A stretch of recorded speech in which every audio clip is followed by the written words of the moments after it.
លោកគ្រូពេទ្យជំងឺខ្ញុំយ៉ាងម៉េចដែរពូត្រូវតែតอมជាតិផ្អែមឲ្យបានរសជាតិស្ករឡើងខ្លាំងលោកពូត្រូវតែឧស្សាហ៍មកពិនិត្យបន្តិចព្រោះថាថ្លើមលោកពូក៏មានបញ្ហាត្រូវតាមដានជាប្រចាំដែរណាលោកពូ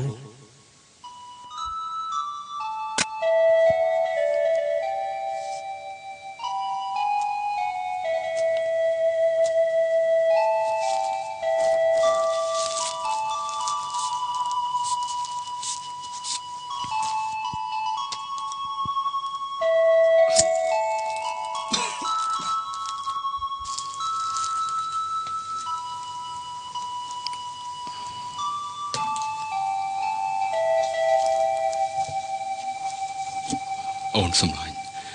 យ៉ាងណាឲ្យបងជូនកូនយើងដល់ទិសដៅសិនទៅ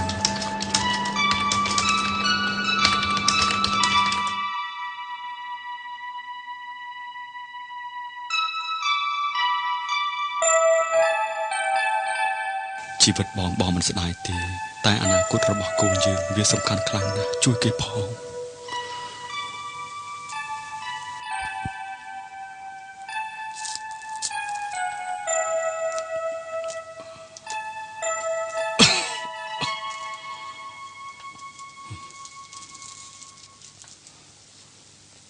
កូនខុនកូនចង់និយាយអីនឹងកូនមានការអីចង់និយាយមកកូនពុកនេះគឺជាប្រាក់ខែដំបូងរបស់កូនពុកទុកប្រើទៅនិយាយស្អីនឹងប្រាក់ស្អីនេះជាលុយប្រាក់ខែដំបូងរបស់កូនគឺជាលុយដែលកូនរកបានមកដោយកម្លាំងញើសឈាមពិតណាពុកប្រាក់ខែដំបូង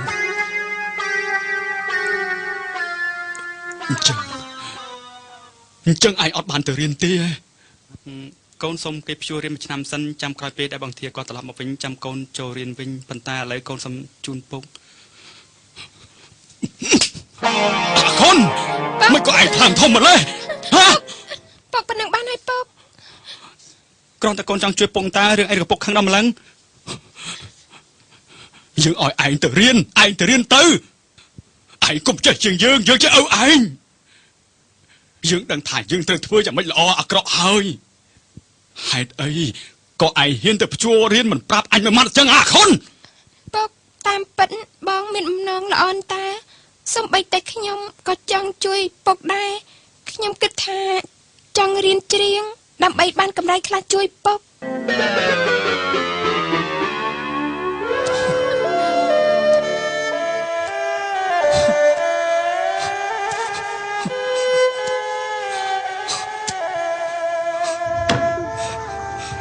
មែនហើយពួកឯងធំឆ្អឹងអស់ហើយសូម្បីពួកឯងលែងស្ដាប់អស់ហើយពួកឯងចង់ធ្វើអីក៏តាមចិត្តពួកឯងទៅ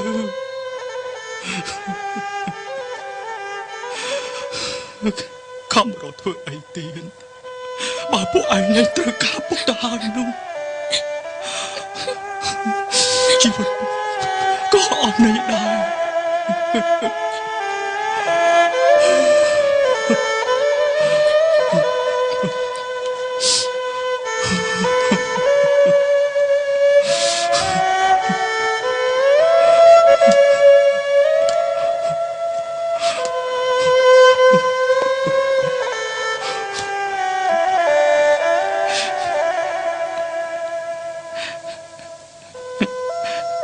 កូនសុំទោសពុកកូនខុសហើយដែលហ៊ានសម្រេចចិត្តដោយខ្លួនឯងយ៉ាងនេះ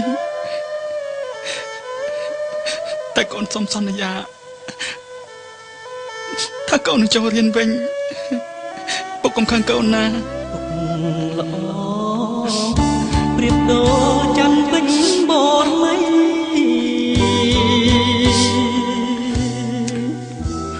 ជឿពុកទៅកូននឹងមានអនាគតល្អណាស់បងមានសំណាងបងច្រកក្រោមចន្ទ្រី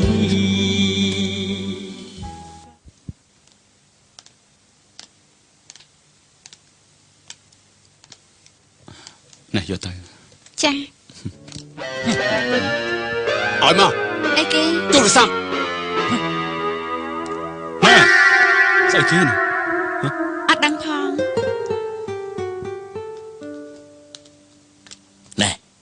មិញនេះតកែ ម៉ែមានរឿងអី បានប្រើក្មួយឲ្យយកលុយមកឲ្យស្អែមហើយផ្ដាច់ឈប់ឲ្យច្រៀងទៀតហ៎ មានរឿងដំឡើងផង មិញប៉ះគ្នាមកប្រើដែរស្អែមកំពុងកពុលមុខផង អាណិតស្អែមណាទោះបីជាគ្នាខលខូចជាងគេយ៉ាងណាក៏ដោយតែគេក៏ជាមិត្តកំសត់កំរជាមួយគ្នាដែរ ក៏ទៅស្អែមជាអូនដាក់ដល់ហើយវើយប្រពន្ធទី2ទើបតលែងវាថ្មីឥឡូវអត់ទាំងការងារធ្វើទៀតស្រួលនាងទី3ក៏លែងក្បាលចោលទៀតពីព្រោះគ្មានលុយចិញ្ចឹមគេណា មិនដឹងជាគេតែដេកពួននៅឯណាទេធ្លាប់តែមានផ្ទះច្រើនដល់គ្មានសោះអញ្ចឹងតើវាគិតយ៉ាងម៉េច សាងអ្វីទទួលនឹងទៅយើងទៅព្រួយជួគាត់ធ្វើអី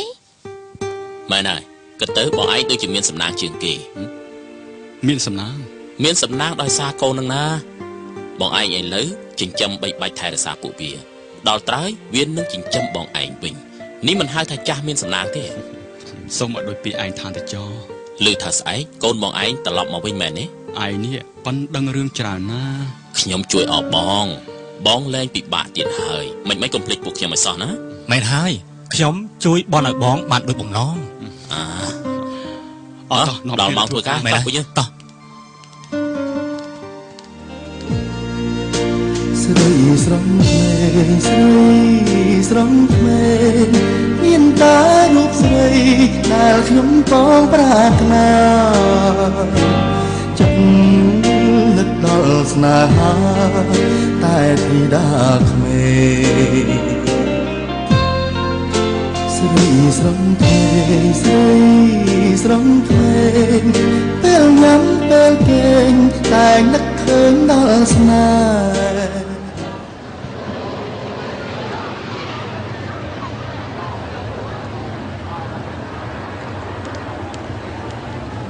កុំឃើញមកធាអញ្ចឹង មិនក៏យូរម៉េចពងចេញមកលើហើយកូន អូយយូរដល់ហើយក ុំទះសាពេក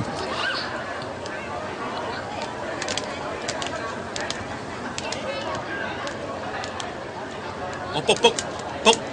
នោះពុកមកកូនមកកូនធាកូនធាកូនសុខសប្បាយទេកូន បាទសុខសប្បាយទេជំរាបសួរនេះគឺប្អូនប្រុសបងហើយនេះគឺប្អូនស្រីបង នឹកបងដល់ហើយ ចា៎ អរគុណបង តោះជួបបងឯងទៅមក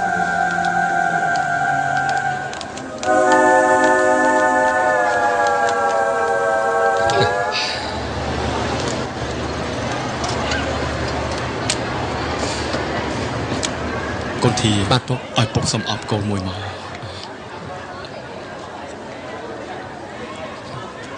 កូនសុខសប្បាយទេ បាទពុក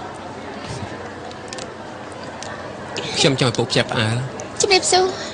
បងធាបងត្រឡប់បាយទៅសិនទៅខ្ញុំថាបងអស់កម្លាំងហើយមើលទៅ អត់ទេបងនាំឲ្យឡើងទៅតែសិនព្រោះអត់ស្រួលខ្លួនជិះយន្តហោះយូរពេកពុកល្ងាចចាំជួបគ្នាណា អត់តោះជិះឡានទៅកូន ខ្ញុំមិនឡើងខ្ញុំមកដែរ តោះ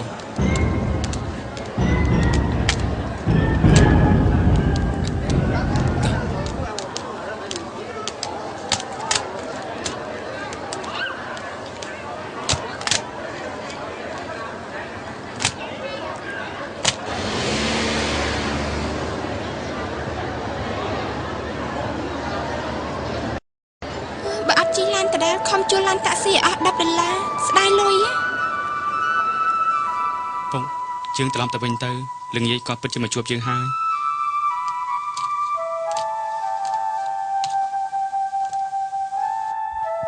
ក ូនមានដំណឹងពិសេសមួយសម្រាប់គ្រួសារយើងតែកូនសូមលាក់ទុកសិន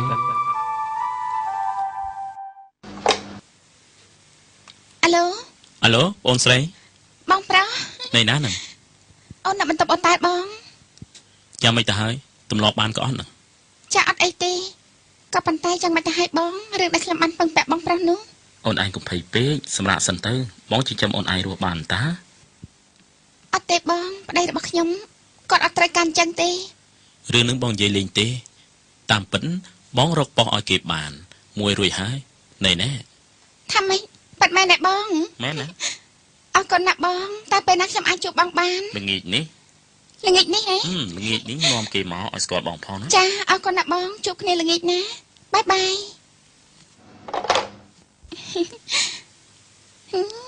បងដឹងទេបងមានកន្លែងធ្វើការហើយណា ពិតមែនហ៎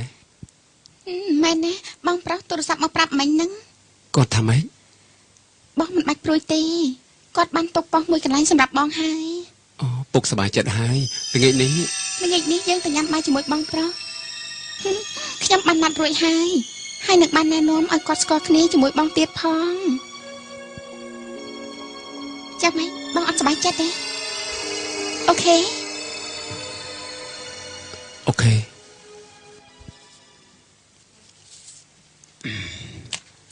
ជួយមើលបើតំណែងមកដល់ពេលណាជួយទេប្រាប់ផងណា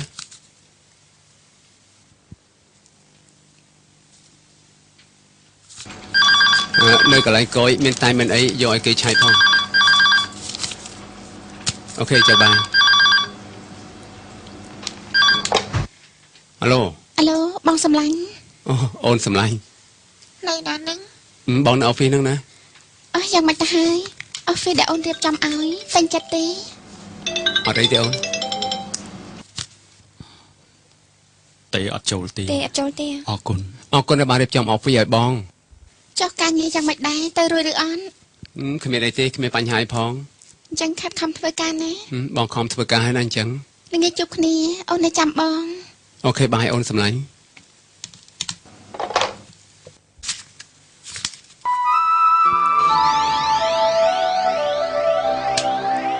យ៉ាងម៉េចហើយលបងកូនលបងឯងត្រឡប់មកពីបរទេសវិញហើយមែនទេលបងគិតទៅប្រហែលជាអីវ៉ៃអវ៉ាន់ច្រើនហើយមកទៅ បើធៀមប្រហែលជាមានរបស់ពិសេសដែលកូនបងសម្រាំងទុកឲ្យហើយមើលទៅ អាម៉េចបានសញ្ញាបាត់មាសឬក៏នាឡិកាមាស កុំភ័យខ្ញុំមិនភ្លេចពួកឯងទេតែពេលនេះកូនខ្ញុំរវល់ពេក គិតទៅលបងធៀមពិតជាមានសំណាងមែនប្រឹងតស៊ូចាំកូនមិនអត់ប្រយោជន៍ទេ ណែមិនកុំភ្លេចគ្នាឯងណា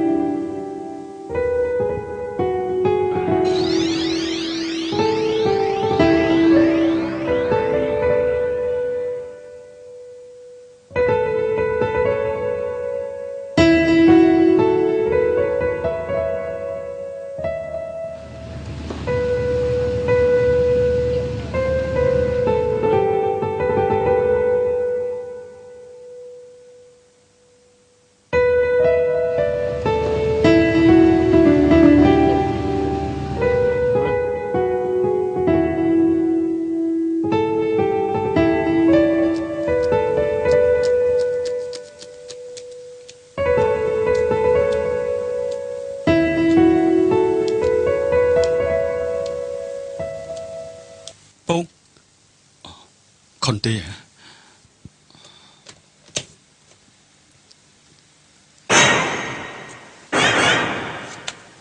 ខុនកូនណែ អញ្ចឹងព្រឹកនេះអង្គប្រជុំរបស់យើងសន្មតចាប់ប៉ុណ្ណឹងចុះ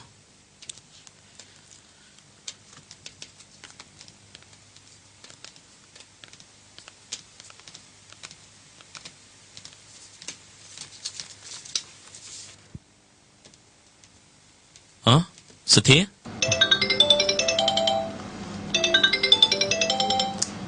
បាទណែការងារនេះបញ្ញាបាទ សុំទោសមានកាយហ្នឹងអូម៉ោង 5 កន្លះល្ងាចមកបានហើយប៉ុណ្្នឹងចុះ ឯង បាទបង ឆាប់ធ្វើឲ្យល្ងាចនេះហើយបើខ្វះខាតអីឆាប់រាយការណ៍មកឲ្យខ្ញុំ បាទអញ្ចឹងអស់កាយឲ្យខ្ញុំលាបង ណែឲ្យហើយល្ងាចហ្នឹង បាទបង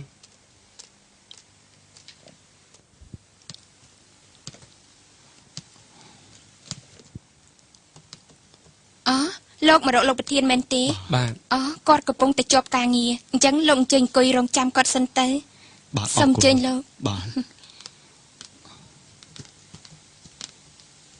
សូមអញ្ជើញអង្គុយ បាទអរគុណ ណែលើកទឹកពីកែវឲ្យភ្ញៀវផង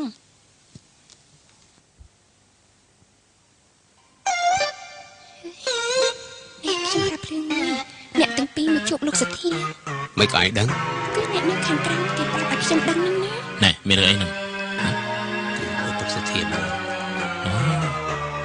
គឺពុកសុធាអូពុកសុធាពុកខំរយដល់ក្រុមហ៊ុនណែមានរឿងអីខ្ញុំស្ដាប់ផងបានទេគឺគាត់ទាំងពីរមកជួបលោកសុធាដឹកទេអូហើយមើលទៅសម្លៀកបំពាក់ចាប់អើយចាប់ដល់ហើយនិយាយទៅមកដល់សុខសប្បាយណាស់បងអូនឹកឃើញហើយគាត់ជាអ្នកចម្រៀងតើអ្នកចម្រៀងចេញពូបាទអរគុណអ្នកនាងហើយចាយ៉ាងមិននឹងអាចពិភាក្សាគ្នាបានទៅចេញចុះចិត្តទៅទៀតទៅ10%ទៅណាអញ្ចឹងហ៎ហ្នឹងហើយអញ្ចឹងមិនចាំខ្ញុំទេទៅម្ដងទៀតណាអូខេប៉ុណ្ណេះចុះបាយសុធាកូនសុខសប្បាយជាទេបាទសុខទេពុកមើលទៅកូនដូចជារវល់ខ្លាំងណាស់មែនទេបាទរវល់សឹងរពេលហូបឲ្យមិនបានចុះពុកវិញពុកក៏មិនសូវសុខសប្បាយទេព្រោះបំណុលវាច្រើនពេកកូនខុនគេនិយាយត្រូវហើយពុកមកនេះចង់ពិភាក្សាជាមួយកូនដែរពីរឿងបំណុលនោះកូនអាចជួយពុកបានទេពុកកូនមានលុយណាទៅចូលធ្វើការក្នុងពេលថ្មីនេះតែជាបំណុលពេលដែលកូនទៅរៀនពុកប្រឹងអស់លទ្ធភាពហើយពុកនោះជាបំណងរបស់ពុកតាដែលឲ្យកូនទៅរៀននៅបរទេសនោះពេលមានបញ្ហាកូនមកសួរពុកហើយថាកូនត្រឡប់មកវិញឬក៏អត់ពុកដឹងទេតម្រុំទៅរៀនចប់តើកូនត្រូវឆ្លងកាត់អ្វីខ្លះមិនស្រួលដោយការគិតឯណាវេទនាខ្លាំងណាស់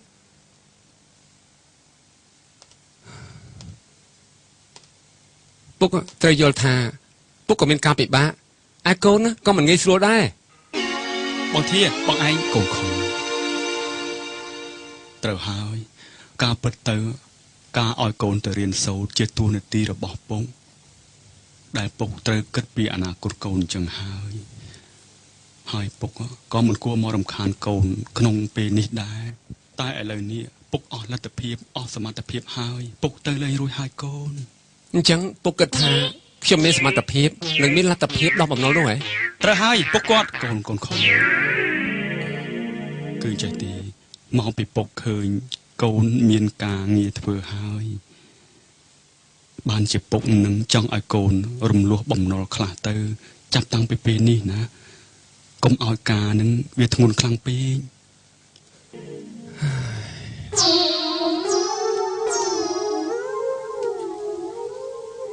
ទើបតែចាប់ផ្ដើមឲ្យកូនមានលុយឯណាភ្លាមម្យ៉ាងកូនមានគ្រួសារដែលត្រូវដោះស្រាយហើយការងារនេះកូនបានមកដោយសារប្រពន្ធកូនជាអ្នកជួយដូច្នេះរាល់ការចំណាយក៏ត្រូវគេដឹងជាមុនដែរហើយរឿងបំណុលនេះកូនមិនចង់ឲ្យគេដឹងទេនាំតែគេខកចិត្តហើយមើលងាយយើងទៀតអញ្ចឹងមានន័យថាកូនមិនអាចជួយពុកបានទេមែនទេ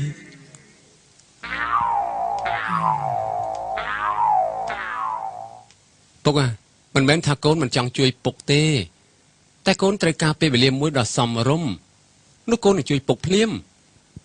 តែម្ចាស់បំណុលគេអត់ចាំយើងទេតែដល់ខែគេមកទាការប្រាក់គេហើយពុកច្រៀងពីកន្លែងហើយនៅតែរត់មិនរួចហើយម្យ៉ាងវិញទៀតកូនខុនកូនខាក៏ត្រូវការប្រាក់កាសខ្លះដើម្បីរៀនសូត្រដែរឲ្យពុកធ្វើយ៉ាងម៉េចទៅមានតែមកពឹងកូននឹងឯងដែលជាទីពឹងនោះការងារកូនក៏យ៉ាប់ណាស់ដែរពុកដឹងទេកន្លែងហ្នឹងមានមនុស្សច្រើនណាស់ប្រជែងគ្នាអញ្ចឹងកូនត្រូវតែខំធ្វើការដើម្បីទប់កន្លែងហ្នឹងឲ្យបានតាមដែលខ្ញុំស្ដាប់មើលទៅបងឯងដូចជានិយាយតែកន្លែងធ្វើការហើយនឹងប្រពន្ធបងឯងសោះហើយចុះពុកបងឯងដូចជាមិនគិតពីគាត់សោះកូនខុនបងគិតតែទាំងពីរហ្នឹងតែបើគ្មានប្រពន្ធហេឡែនបងទេនោះបងក៏គ្មានការងារហ្នឹងដែរតម្រាប់បានកន្លែងនេះបងរបស់ហេឡែនជួយជ្រោមជ្រែងបងសម្បើមណាស់ឯងមិនដឹងអត់ខ្ញុំដឹងប៉ុន្តែពុកជួយបងរហូតមកអន្តាហើយបងឯងគាត់ចាំដល់កាលទៀតកូនខុនចាំច្រើនឆ្នាំបានចាំតិចទៀតទៅបថៃបើដឹងថាអំពូលបែបនេះបងមិនទៅរៀនបរទេសស្អីទេនេះឥឡូវនេះវាទឹកដល់ច្រមុះហើយឲ្យបងធ្វើម៉េចការងារបងជាការងារថ្មី ម្យ៉ាងបងត្រូវការប្រាក់ទិញផ្ទះទិញសម្បែងព្រោះបងមានប្រពន្ធមានកូនហើយបងត្រូវតែគិតគូរដល់គេអញ្ចឹងហ៎អញ្ចឹងហ៎អូបងឯងគិតដល់គុណប្រពន្ធជាងពុកហ៎កូនខុនបានហើយឈប់ប្រកែកគ្នាទៅកូនឈប់ប្រកែកគ្នាទៅពុកគិតថាល្ងាចណាស់ហើយយើងគួរតែត្រឡប់ទៅវិញប៉ុន្តែពុកបានហើយកូនបានហើយឈប់ទៅធាឲ្យពុកសុំទោសណាល្ងាចណាស់ហើយពុកសុំលាទៅវិញហើយផ្ដាំសួរសុកទុកហេឡែនផងហើយកូនក៏អញ្ចឹងដែរកុំធ្វើការពេកប្រយ័ត្នទៅជាឈឺរឿងអំបញ្ញមិញចាត់ទុកថាពុកមិនបាននិយាយទៅចោះពុកលាសិនហើយតោះកូនតោះកូន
មកទឹកជាមួយបងហ៎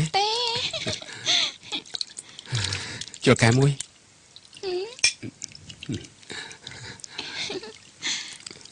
មកទឹកជាមួយបងទៅអត់ទេ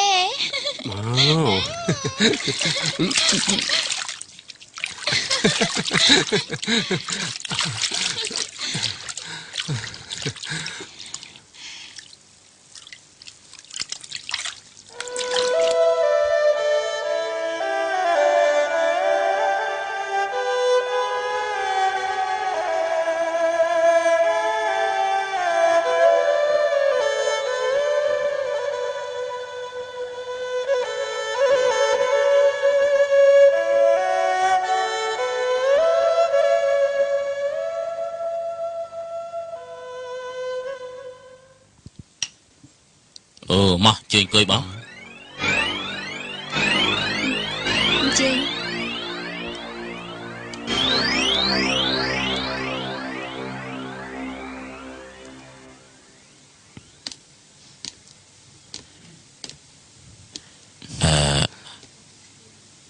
ចេះណាបងធៀមខ្ញុំទាំងពីរនាក់បានពិភាក្សាគ្នាថាឈប់ឲ្យបងធៀមជ្រៀងនៅទីនេះទៀតហើយហេតុអីទៅបងធៀមឯងដឹងស្រាប់ហើយថាបងអាយុច្រើនភ្ញៀវភាគច្រើនណាគេចូលចិត្តតែអ្នកចម្រៀងក្មេងៗហើយស្អាតទៀតមែនទេពិតហើយខ្ញុំយល់ព្រមថាអ្នកចម្រៀងឥឡូវក្មេងៗហើយស៊ីទៀត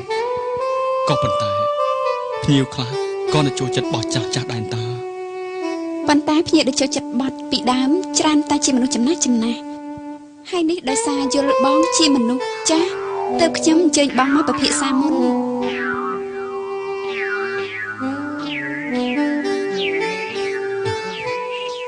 តាមពិតទៅខ្ញុំក៏ចង់នៅធ្វើការជាមួយទឹកកែតទៅទៀតដែរតែដល់ទឹកកែសម្រាប់ចិត្តថាដកខ្ញុំចេញទៅហើយខ្ញុំក៏មិនដឹងជាជំទាស់យ៉ាងម៉េចដែរគ្រាន់តែស្ដាយ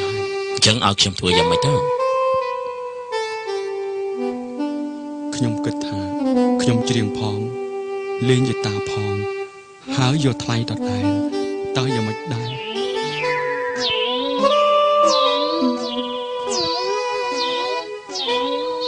ខ្ញុំយល់ថាបងជាមនុស្សល្អដែលធ្វើការនៅទីនេះយូរទើបខ្ញុំឲ្យបងធ្វើការនៅទីនេះបន្តទៀតចុះប៉ុន្តែខ្ញុំត្រូវចុះតម្លៃ$2ក្នុងមួយយប់ព្រោះអីឥឡូវនេះពិបាករកលុយណាស់ពួកខ្ញុំមិនមកខំបងទេស្រេចតែបងសម្រេចចិត្តចុះណាអញ្ចឹងក៏អញ្ចឹងទៅចុះខ្ញុំយល់ព្រមធ្វើការបន្តទៅទៀតចុះល្អហើយតែកុំអាក់អន់ចិត្តឯណានេះខ្ញុំយល់ថាបងចាស់ទើបហៅបងមកពិភាក្សាគ្នា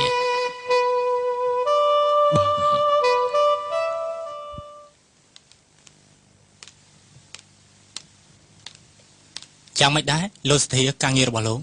មិនអីទេកំពុងតែដំណើរការទៅមុខខ្ញុំថាលោកសំណាងណាដែលបានអង្គុយនៅកន្លែងនោះត្រូវហើយខ្ញុំក៏គិតអញ្ចឹងដែរអូនិយាយអញ្ចឹងថ្ងៃមុនឮថាពុកលោកមករកមែនទេមិនក៏លោកដឹងចែកដនថ្ងៃនោះខ្ញុំជួបគាត់ខ្ញុំក៏ធ្លាប់ស្គាល់គាត់ពីមុនមកដែរលោកសធាមិនបាច់ឆ្ងល់ទេការពិតទៅខ្ញុំក៏ជាអ្នកចូលចិត្តស្ដាប់ចម្រៀងគាត់ណាពុកលោកសធាជាអ្នកចម្រៀងគឺជាអ្នកចម្រៀងមែនទេមែនណាអ្នកចម្រៀងណាអញ្ចឹងខ្ញុំសូមអរគុណលោកជំនួសគាត់ផង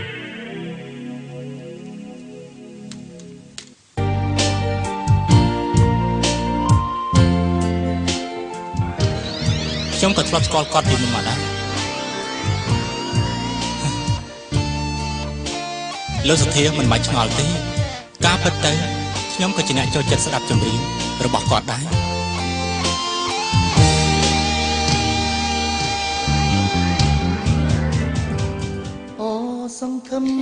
លោកសំជេងលោកមកតែម្នាក់ឯងទេលោកសំជេងអង្គុយអរគុណលោកជិះវិសាពីជិះពីយាមកកំប៉ុងមកណាវិសាហូបនេះទេចាំតិចទៀតញញឹមអូនធ្វើប្រងើយទ្រង់អើយអាភពលេទេឬមួយបងគ្មានភពវិសានឹងស្រីទេអូនគ្មានក្តីប្រណីមេត្តាដូចគេឬមួយរូបបងមិនគួរឲ្យស្នេហ៍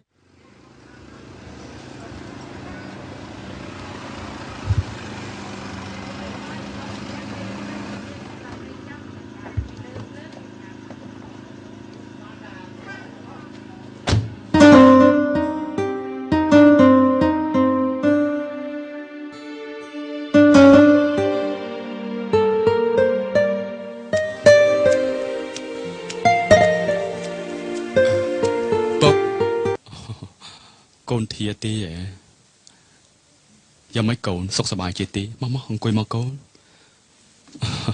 រវល់ពេកពុកមិនបានរៀបចំឲ្យបានសមរម្យទេខ្ញុំចង់និយាយអីនិយាយទៅមិនបាច់ខ្លាចក្រែងចិត្តថ្លើមអីទេបាទញ៉ាំទឹកទៅពុកឈប់ជឿទៅបានទេ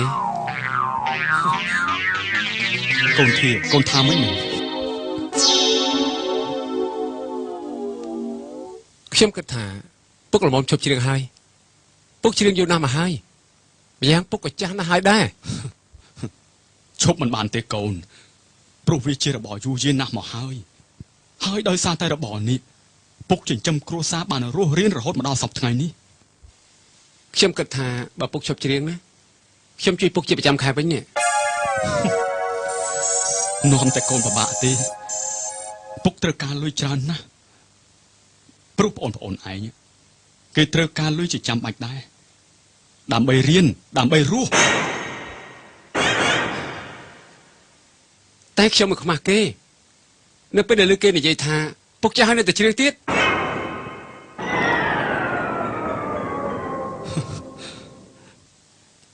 តែខ្ញុំអត់ខ្មាស់អ្នកណាទាំងអស់ព្រោះខ្ញុំរត់ដោយកម្លាំងខ្ញុំ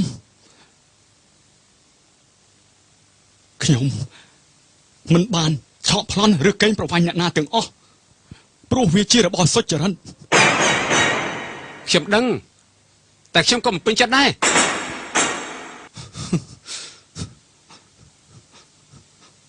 តែខ្ញុំ ខ្ញុំពេញចិត្តព្រោះវាជាសមត្ថភាពរបស់ខ្ញុំពិតដោយសារតែរបរនេះទើបធ្វើឲ្យខ្ញុំចិញ្ចឹមកូនបានរៀនរហូតដល់មហាវិទ្យាល័យពេទ្យឯកូនប្រុសច្បងរបស់ខ្ញុំទៅបានទៅរៀនយកអនុបណ្ឌិតនៅឯបរទេសខ្ញុំដឹងគុណរបរនេះរហូតដល់ថ្ងៃខ្ញុំស្លាប់អញ្ចឹងស្រេចតែពុកឯងចុះ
ជាឪពុកកូនដែរអត់ទេម៉ាកូនមិនចេះទៅជួបគាត់ទេព្រោះគាត់គឺជាឪពុកដែលមិនចេះទទួលខុសត្រូវលើជីវិតប្រពន្ធកូនម្ដងណាឡើយកូនស្អប់មនុស្សប្រុសបែបហ្នឹងណាគាត់ដឹងគាត់មកនឹងមិនមែនមករកកូនទេព្រោះលើថាកូនមកពីសហរដ្ឋស្មានទៅស្រុកគេនឹងទៅកាប់លុយអីតែឥឡូវណាប្រហែលជាគាត់ភ្ញាក់ខ្លួនហើយតែអ្វីដែលគាត់បានធ្វើឥឡូវគាត់ទទួលហើយពីមុនមានលុយគាត់ដើរស៊ីចាយជាមួយស្រីញីប្រពន្ធកូនពី3សម្បុកគាត់មិនគិតទេគាត់មករកកូនគឺគាត់មករកលុយមិនមែនមករកកូនដោយសារតែនឹកកូននោះទេប៉ុន្តែគាត់នៅខាងមុខអញ្ចឹងកូនទៅកំពង់សាមយ៉ាងម៉េចនឹងកើត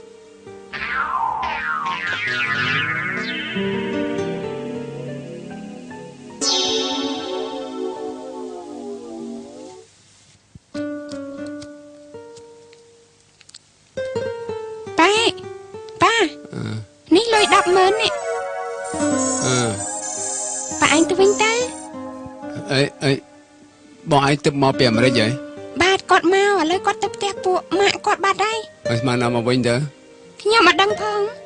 ហើយឲ្យលុយអញប៉ុណ្ណឹងហើយចុះបើគាត់អត់លុយអត់មានលុយណាមកពីអាមេរិកទាំងមូលឲ្យលុយអញប៉ុណ្ណឹងប្រាប់បងឲ្យផងណាឲ្យលុយអញច្រើនតិចមកលុយបាទអញចាយអត់គ្រាន់ទេអញទៅវិញណា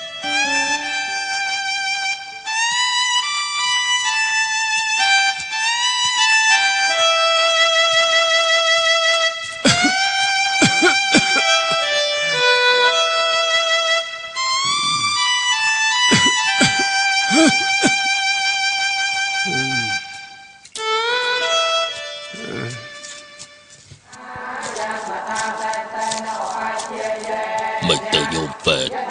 ដីកន្លែងនេះទំនងតែទៀតចុះលោកតាដីប៉ុណ្ណឹងសងចាត់អីមួយបានដែរលោកតាប៉ុណ្ណឹងសងបានហើយតើប្រវែងប៉ុណ្ណឹងយ៉ាងមិនដែរមលីមានអីល្អអន្តតាបងកណាលោកតាបើសិនជាសងចាត់អីមួយបានកណាអរគុណលោកតាហើយក្បាច់នេះគេនិយមណាស់ព្រោះមានលក្ខណៈបុរាណខ្ញុំកណាគិតថាសមដែរប៉ុន្តែខ្វះបច្ច័យនៅឡើយលោកតាមិនអីទេណាចាំអាត្មាជួយខ្លះខំប្រឹងទៅណាកណាលោកតាម៉ាលីណាទៅនោះជាមួយបងមានការអីមិនបាច់សួរទេកុំអីទេមកអីនេះនោះណា គាត់ជាមនុស្សចាស់អនាថាហើយគាត់ឈឺយូរហើយបងប្រសាមកចាក់ថ្នាំឲ្យគាត់ហើយនឹងឲ្យថ្នាំគាត់ពិសាណាព្រោះអីលោកតាផ្ដាំឲ្យបងនឹងជួយមើលគាត់ផងអូជំរាបសួរគ្រូបែតអើយជើញកុំថាអីថាវ៉ាន់កន្លែងសំគួរអ៊ំនេះថ្នាំបាទអ៊ំទៅថ្នាំនេះឲ្យគាត់ពិសាបាទហើយមួយថ្ងៃ3ដងបាទព្រឹកម្ដងថ្ងៃម្ដងហើយនឹងព្រឹកម្ដងហើយផ្សំឲ្យគាត់ពិសាជាមួយគ្នាបាទនេះអូនណាអូនងើបឡើងលោកគ្រូពេទ្យហ្នឹងគាត់អញ្ជើញមកណាមកគាត់យកថ្នាំមកឲ្យនេះងើបផឹកថ្នាំបន្តិចទៅនេះលោកគ្រូពេទ្យគាត់អញ្ជើញយកថ្នាំមកឲ្យនេះបងណាគិតស្រួលខំពិសាថ្នាំមកឆាប់ជាណាអ៊ំអរគុណហើយលោកក្មួយ